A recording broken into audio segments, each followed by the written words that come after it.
Let's get straight to your calls. John is a Manchester United fan. How you doing, John? Hi guys, it's not just against City this, but even my club's spending 73 million on Sancho this season. City have never broke, like you say, he's never broke the record for buying players. Pep Guardiola is a checkbook manager. He always has been, always will be. Yeah, great manager, but they spent all the money on the academy, which was 100 million. How many academy players have come through? One, Phil Foden. They won't get a chance. City's youngsters will not get a chance because Pep wants the finished article, like you said before. He wants the player ready, made to go into the team. Slightly misleading that, John. Let me just address what you've said there about one player coming through into the first. How many do you expect every club to have coming through to the first team? This is Manchester City who are trying to compete for the Premier League title and the Champions League. How many of their young players through the academy are you expecting to be first team regulars? Because at any club, it's not that many, is it? That's what they spent the 100 million on this new academy, which is brilliant. It's a fantastic facility. You can't deny that. That's what it was brought in to bring the homegrown players. How long's it been, though? 10 years, mate. United. I agree with you. How long's it been, though? Just listen 1 second. How long's it been, this academy at Manchester City? Manchester United have been going... Manchester United have been going for years.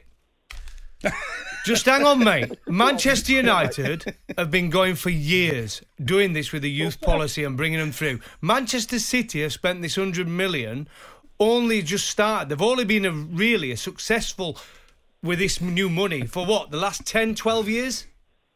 How much have they spent? Over 2 billion plus wages, so make it 3 billion. And they've not won the Champions League. They've won the Premier League, yes, I know. Best team in the league. Have they won the Champions League? No. So that's why Pep has gone and bought Jack Grealish and they probably buy Harry Kane because he wants the ready-made players. And the kids that are there are not going to get a chance. Because they're not as good as Jack Grealish, John. Why haven't you promoted somebody from your academy instead of signing somebody who came through City's academy? It's a ridiculous argument. Bayern Munich have this policy, right, where they aim for, they don't always achieve it, but they aim for 3 players from their academy to come through every year to go into their first team squad, 3 to become professional footballers, and 3 more to have a career at a lower level, be it semi-pro or whatever. That's what they aim for. You can't expect Premier League clubs to produce year after year players who automatically go into the first team. It doesn't happen. If they produce professional footballers, one of their centre-backs was at Fulham last year, may go on to have a decent career. Who knows? Some of them move. I think another one moved from Man United to Rochdale today, a young kid. So who knows where he might end up. He might come back and be brilliant and end up back in the Premier League. It's unrealistic to expect Premier League academies to have that many players come through and get into the first team. Especially when you've got a team who are expected to qualify to win titles, win trophies every year, win the Champions League. Because you put in the Premier League now, you've got clubs now that are kind of believe they can win a Champions League. You've got Liverpool, Chelsea, Manchester City and Manchester United. Those have the pressure of trying to win the Champions League, trying to win a Premier League, which they've not done for a while, some of those clubs, and win a trophy. So they can't suddenly say, I'm putting 5 of the academy in because we spent 100 million in, when you've got PSG out there spending billions and millions. You know what I mean? You've got other clubs doing it, and Manchester City in the Premier League. They should be applauded for bringing Phil Foden through to a point where he is a realistic contender, game in, game out, in the big games as well. And funnily enough, that year, Foden, Sancho, and if you remember Brahim Diaz, who went to Real Madrid, I think he's at AC Milan now. That's 3 from the same year. You're talking top-level footballers. So let's have less knocking of Manchester City's academy. Thank you very much. Lee is a Man City fan. What do you want to say, Lee? You're on talkSPORT. Yeah, evening, chaps. I completely agree with what you were just saying, by the way. There's so many footballers in the pyramid that have come from Manchester City. And actually, we grow those players and we sell those players to make money to fund the transfers for the ready-made players like you talked about, Jack Grealish, to come in. But what I would say is this should be exciting, not just for Man City fans, but we've just had a great summer of international football with England.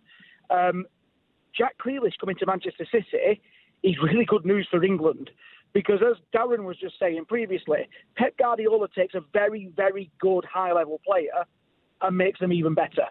So if we want to have, top English players coming through ready to play at the highest level and going on and actually winning the tournaments, not finishing second, it was a great achievement, but trying to win it, being coached by a manager like Pep Guardiola is only going to improve those chances, because Jack Grealish will become a much better player once he's worked under Pep Guardiola.